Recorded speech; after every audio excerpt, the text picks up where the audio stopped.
Good morning, John. How are you today? I'm doing fine, thank you. How are you? I'm great, thank you. Hi, partners in crime. We are welcoming today J.M. Adams, the author of Second Term, and we are very excited to have him with us. He has 15 plus years of on air television journalism experience and has done lots of amazing things, some of which have made it into his book. And this is his debut novel, and we are very excited to talk to him. Would you tell us a little bit about Second Term? Sure. For the people that are familiar with the show Homeland and Carrie Matheson, this Mhm. is kind of like Carrie Matheson meets the code of the Old West. The Oh, protagonist's name is Cora Walker. Um, we start off with her just to get a snapshot of her in Benghazi. Um, and things end up in 2028 when there is an uprising in Washington, D.C. And she, at that point, is no longer covert operative, but the press secretary for the Speaker of the House, and she has to break the Speaker of the House out of the Capitol before harm befalls her. wow, that's a big thing to do. Um, okay, so you kind of mentioned it a little bit, but we've got some parts of this that starts in 2012, but the majority of the story takes place in 2028, but they're current events that happen too. Can you tell us a little bit about how that works? Sure. So originally, I was going to write a prologue, just a little snapshot on what Cora was doing in Benghazi, just to give you an idea of who she was and a snapshot of her skills. But it ended up being 9 chapters. I couldn't break away from her Benghazi saga, if you will. Mhm. And then the book takes an abrupt turn, launches you 16 years into the future, into 2028. Um, and everything up until 2028 is based on actual events. The Benghazi part of the story very much mirrors what really happened in Benghazi. I just inserted Cora in there to help set things right. But in 2028, she's playing a much different role. She's a single mother.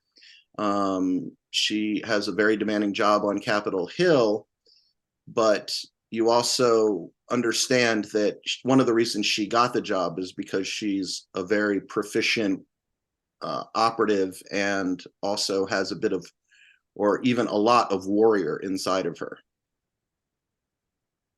Wow. Okay, so you used a lot of actual events, as you mentioned. And so what are some of the primary events that caused like real plot points in the second term? Well, Cora's initial journey, I was writing a book on a fictional account of immigration, and I came up with Okay. this amazing idea of an underground railroad shuffling immigrants north from the border. But Yeah. reality caught up with me because a lot of the governors in these border states actually started shipping them out in buses in the middle of the night. So that story premise was not working out. Current events caught up with reality, caught up with my fiction. But then January 6th, 2021 happened. Mhm. And in watching that, I was a journalist during the terror attacks of 2001. Yeah. I was sent to the Pentagon shortly after the jet collided with the Pentagon. And then shortly after that, I was with the US Navy just outside of the Hudson River as they were patrolling the skies over Manhattan. Right. Um, so I guess being embroiled or in the middle of 9/11 from a reporting standpoint, when I was watching January 6th, it gave me a much different sensation because it was a domestic assault that Right. was coming to the Capitol and not a foreign power or terrorist groups that were attacking the United States. And literally the next morning, I woke up and I said, this felt like a practice run. I think that this is very likely. This is a scenario that could happen again on a much grander and more organized scale. And so that really set me off on the course of writing. Um, I wrote 6 chapters by the end of the month, and didn't Wow. realize it until almost 8 months later, because I went back, because I email myself each chapter. I couldn't find the chapters. I went all the way back to February 2021, and I was like, I know I wrote those chapters. And then in total frustration, I went all the way back through 2021 and found that I had written a glob of chapters literally right after January 6th. Wow. Okay, so the January 6th is in the book, and then you have some stuff from 9/11 too, because you, at least your reactions to that and your feelings towards that came through in the book. Um, you were also at the Berlin Wall and part of that. Does any of that filter in? Yeah, to tell you the so I was at the Berlin Wall just as a observer. I saw Oh, that I looked at the images on TV, and I had just graduated from college. And right. so I booked my flight Oh my to, gosh. I found the cheap flight to Munich. I remember it was $275, Lufthansa. It was a last minute deal. And so I flew over there, and I spent a couple of weeks reporting, even though I had a degree in journalism, but no journalism experience. At that point, I was a hotel manager fresh out of college. I was gonna say, did you even have a journalism job yet? No, I actually, so the funny thing is, I had two job offers coming out of college. Mhm. I had been working in hotels during college, Yeah. and uh, the Hyatt said, well, we'll pay you $30,000 a year to be a front office manager. And the Washington Post said, we'll pay you 16,000 a year to work 80 hours a week for the Washington Post. And I was like, I Huh. think the Hyatt pays better. So I became a hotel manager, but I always had that journalism itch. I Yeah. just didn't pursue it until my late 20s. Wow. But So, being in East Berlin, um, it was East Berlin was a very frightening place for a 21-year-old American, because it still was under communist rule. mhm. You still had to go through Checkpoint Charlie to get into East Berlin. And I didn't tell you, but I dragged my sister, my sister's 3 years younger. I dragged her with me on this adventure. Oh And my. sure enough, when we were coming back, we got detained by the East German police for literally no reason whatsoever. Um, we did get out of there fine, but the bottom line was, it was a really eye-opening wake-up call for somebody who grew up in the cradle of democracy to suddenly be detained by police who had no rules, or whatever their rules were much different than, they were ruled by an authoritarian regime. And that's always, I think, played a big part, that experience in East Germany. I can imagine. um, I When I grew up, nobody was a fan of the Russians. I'm just going to say that. And then, having spent that brief period in East Germany, I was much less a fan of the Russians. I can And imagine. so when I saw the United States might be moving towards a more authoritarian regime, where you worship a leader or you pay respects to a leader instead of the Constitution, it gave me a lot of pause and kind of raised a lot of warning bells. Wow. Yeah, I can imagine. That's wow. So all of your life experiences really have filtered into second term, and the way that it's written. So okay, I have a question. The You wrote it and share that it's a thriller or a suspense, and not necessarily a political thriller or suspense. How do you feel that it's not a political thriller? Because I have a lot of people that won't read political thrillers, and they've loved your book, but there's that line there. And so, what was the line for you that changed that? Well, one thing my protagonist, Cora Walker, does Mm-hmm. is she draws a lot of parallels between Benghazi 2012 and the Capitol uprising or tourist visit or whatever you want to call it of that happened later. Yeah. And the reason I had both incidents in there is that I felt that 2012, Benghazi was a failure of the political party that was in power in 2012. Okay. And I felt that January 6th was a failure of the political party that was in power at that time. Okay. So I'm talking about two different political powers. And what I guess my thrust is that there's a problem with our two-party system. They are so interested in dominating and hurting one another. Regardless of where you fall on the political spectrum, there's such a polarization in the country right now. You know, if you're one party, you have to hate the other. And that's not really how our democracy has worked. And so that's why I feel like I don't, people say, a lot of people have given me the feedback, oh, you walked such a political tightrope. And I'm like, well, I didn't for a couple of reasons. One, Cora is a warrior. Yeah. And she believes in democracy. She doesn't latch herself to one party or the other.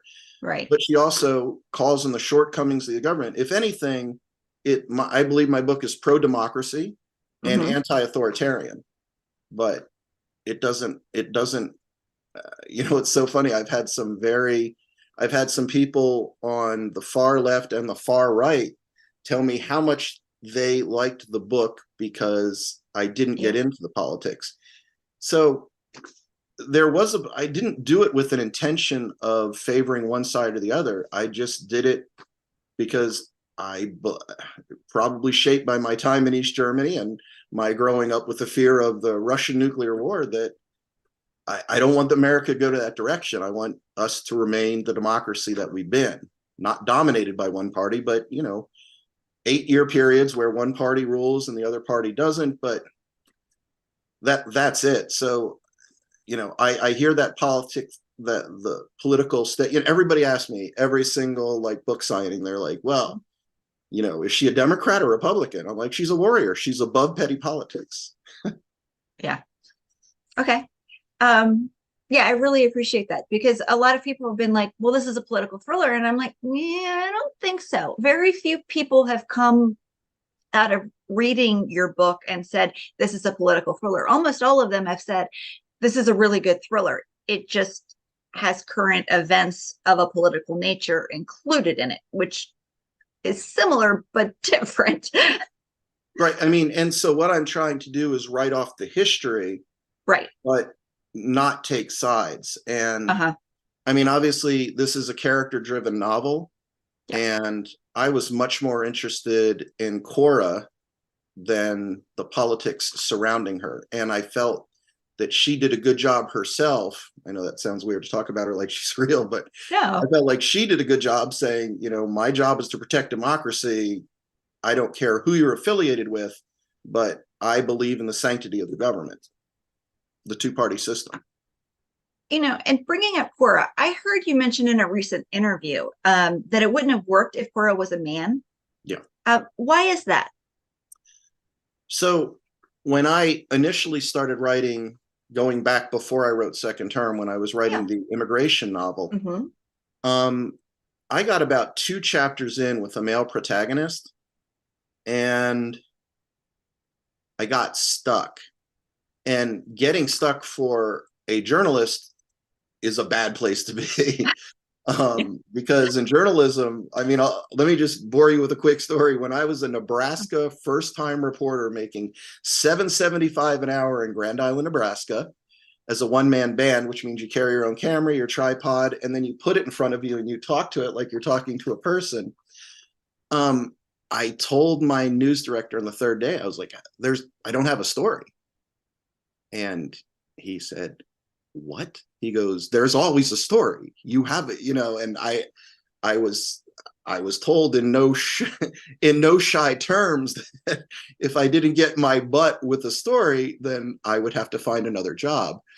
So writer's block is not something a journalist could ever afford. But when I ran into the problem with the male perspective in that book, I think I felt like I was retelling a story. There's so many Jakes and Johns and Jacks, the Jack Bowers and the Jack Reachers and the Jake Graftons. I was like, this story's been told. and I thought it would be much better told with a Jane, or in this place, Cora Walker. And once I switched the character to a female, I never had writer's block again, and that was 3 years ago. Wow. And I was hoping that was the case, because Yeah. I really didn't want to do the redundancy of a Jake, a John, or a Jack. And I'm named John, so that's hard to say. So was it difficult to put yourself in a female's perspective point of view, and to write that character? Um, well, my mother is a very strong woman, Mhm. as were both of my grandmothers. I surrounded myself with strong women growing up, um, women that could fight and shoot, women in the military, and then I married a very strong woman, and who is a very prominent figure on Wall Street. And my two girls are very independent, so I've never had a problem writing from the strong woman's perspective, because that's been the center of my universe for, well, kind of since the beginning. That's amazing. It's great that you can just do that and not get writer's block because it's not optional. Anything you can do to avoid writer's block is a good thing. So, what was it like to, like, because you experienced all this stuff from a male perspective, all of the events of your life, but then you had to go back and think through them again, though, as a female. So what were some of the differences between the two perspectives, and how you thought them through, when you were going through this? Well, certainly, having been, before I was a journalist, being in the hotel business, and then Mhm. later as a journalist, um, I was very cognizant of how females are treated differently than males. Okay. Um, Yeah. I won't mention the particular newsroom I was in, but I remember the general manager coming in and telling the, you know, pretty females in the room, "Mike, you look so beautiful today. Oh my, your dress, oh, what is that perfume?"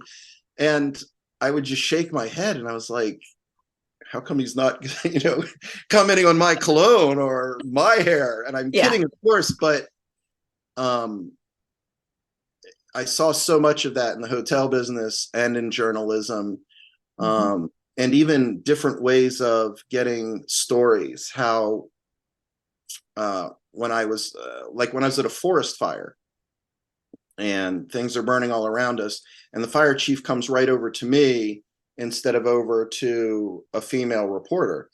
I'm not saying that happens all the time, but I'm telling you that it happened 7 out of every 10 times. And you notice that. And Mhm. um, I didn't know that I was cataloging that for later in life to write a book about it, but having been aware of it, and I'm an observer, like I just Yeah. love all the information and stimuli around me. It's my adult ADD, but um, there was no denying that was happening. And there was also an acceptance by the females that, of Right. course she went over to the male. But I mean, think about right now, there's 28 countries as of September 2022 that have female leaders. And I believe there's been approximately 59 in the last 100 years, female leaders of countries. Um, I think the calm and measured approach of a woman in the Oval Office might have a good impact on us in a lot of different ways. So many other countries have done it. Obviously, the UK has done it. So many European and Asian and even African countries. How is it that women are still haven't had a leadership role in this country? And I mean, one of the ways is that I've seen that I just feel like we're overdue, and I think it would help. I think it would help our political course if we Yeah. could. I think in the book, Cora says something like, so many wars have just been started on male testosterone. Maybe a little estrogen injected in the political system would go a long way. Wow. That's like a big deal. That's a lot to think about. So it's really interesting that you were able to put yourself in Cora's mind. And I would guess your sister's experiences at the Berlin Wall were different than your experiences. I mean, Absolutely. generally. When we were at Checkpoint Charlie, they Hmm. were manhandling my sister. Hmm. And when I tried to intervene, they manhandled me, but it was different from the way they were treating her. And but I mean, to give the communists credit, they seem to do a better job of equality with women than in a lot of cases than we do in the West. And people get frustrated when they hear that. They go, females have plenty of rights. They do have rights, but um, even if you look at the income gap, the disparity, um, females have a long way to go in this country. I feel like they're on a better track than they were. I feel like things have eroded a little bit in the last 10 years as opposed to the last 40 years. Okay. Yeah. So what are we going to see from Cora in the future? Or is she not going to be a repeat character for you? Uh, I spent a few weeks at the end of March Mhm. um, scouring Juarez. Okay. I was going in and out of Juarez. When I went to California, I went in and out of Tijuana. I Uh-huh. went to Eagles Pass and went to Piedras Negras. I walked with Things were kind of family. crazy there then. Like, I mean, and everybody was worried except my wife, because my wife's like, this is what he does. yeah. He's fine. And I wound up in a lot of situations that, without my journalist background, could have put me in a bad situation. But as I said, after you've done it for a while, you understand, I guess, better how to handle upset people. Like, I encountered some very angry ICE agents, Immigration and Customs Enforcement, Hmm. on the California border. And they're Right. like, state your business. And I'm like, I'm an American in California. I'm a tourist. And they're like, state your business. I'm like, again, I'm an American in the United States on the California border. Now, I was in an area called Smuggler's Gulch, but I don't think I might fit the profile of a smuggler or a coyote. I don't think I do. And my rent-a-car was this little RAV4, so I don't think I could have gotten more than one person in the trunk. But I spent all this time on the border so I could give a firsthand account when Cora goes down to the border and for her next adventure.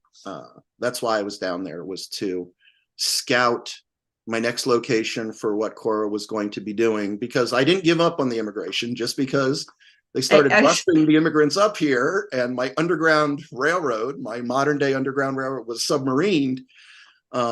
I thought there was another angle, and spending that time, especially in El Paso Juarez, I got to interact with some, not on purpose, but some cartel members, and I got to walk along the border with a family for like 3 miles who were looking for a gap in the fence.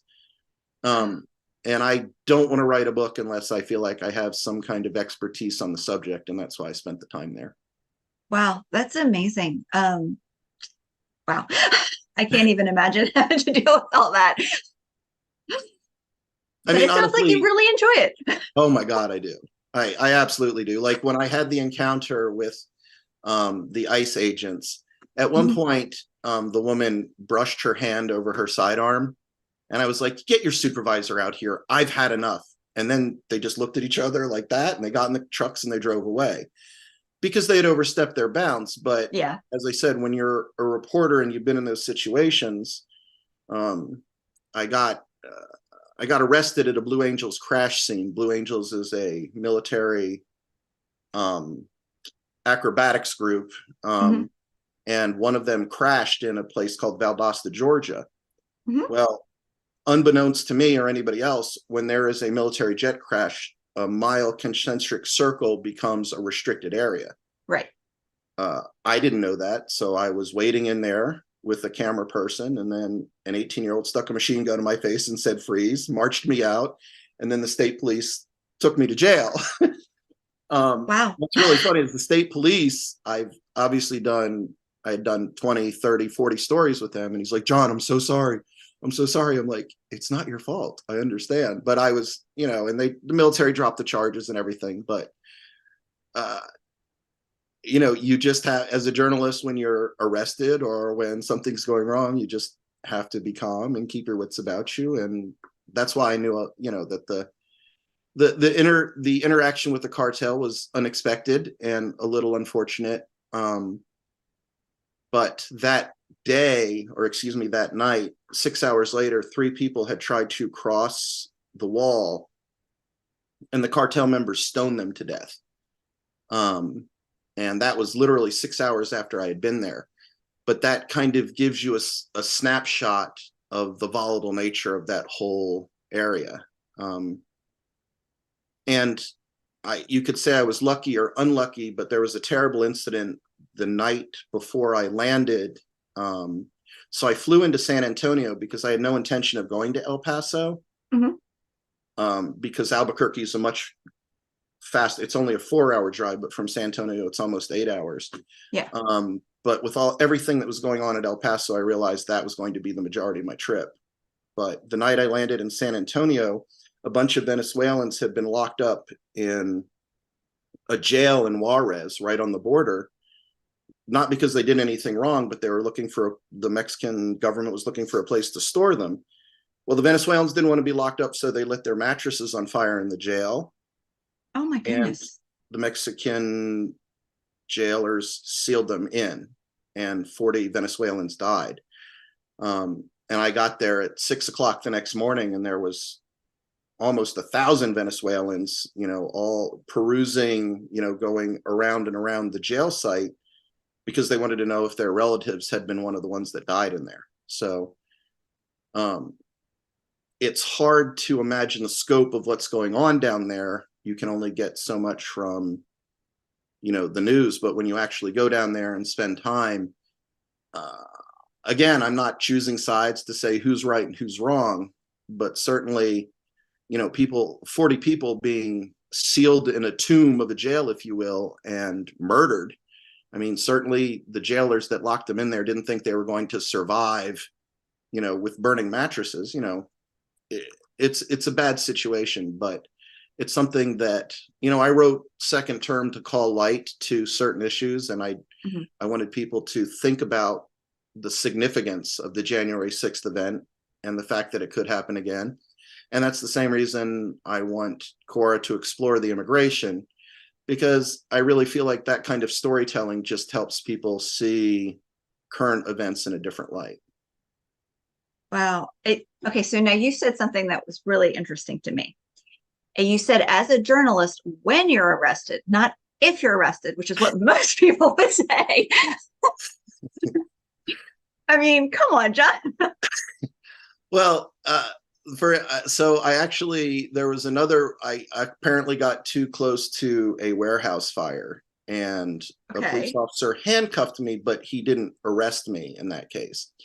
But again, it's he's handcuffing me, and I'm like, officer, I think you're, I respect you, but I think you're overreacting, but do what you need to do. Like, if you keep the level head with the authorities, you're going to be okay. As soon as you start snapping and snarling at them, it becomes a testosterone contest, and then you could end up, in a place you don't want to be. I mean, when they took me to jail, they were going to put me in they put me in the orange, the sexy orange jumpsuit, and they photographed me, and they were going to put me in general population. And this is in Lowndes County, Georgia. And I said to the gentleman, because I knew the captain of the jail and the officers, I was like, sir, and he's like, shut the F up. And I'm like, sir, if you could just call Captain Cooper and tell him you have me in custody, I'd appreciate it.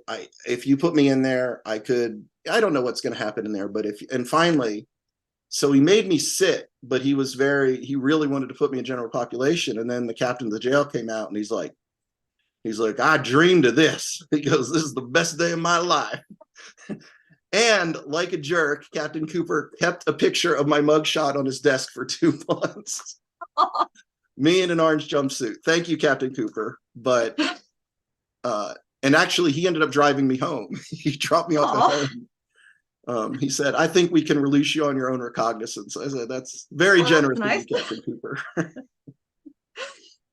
Okay, so we only have a couple minutes left, but you have been doing a ton of release stuff and you've been all over the place and visiting everybody. So give us a little bit about what you've enjoyed most about the release of your debut novel, because you've done a lot of stuff for your journalism, but this is your first book. So, I think that when I was writing the book, I got a lot of advice that I shouldn't be writing a female and I shouldn't be writing in first person. To tell you that probably 10 different people told me that would be an underestimate. oh, Um, wow. I was at Thriller Fest the year before, and I Mhm. had two female agents and one publisher say, if you make this character a male, we'll publish your book tomorrow.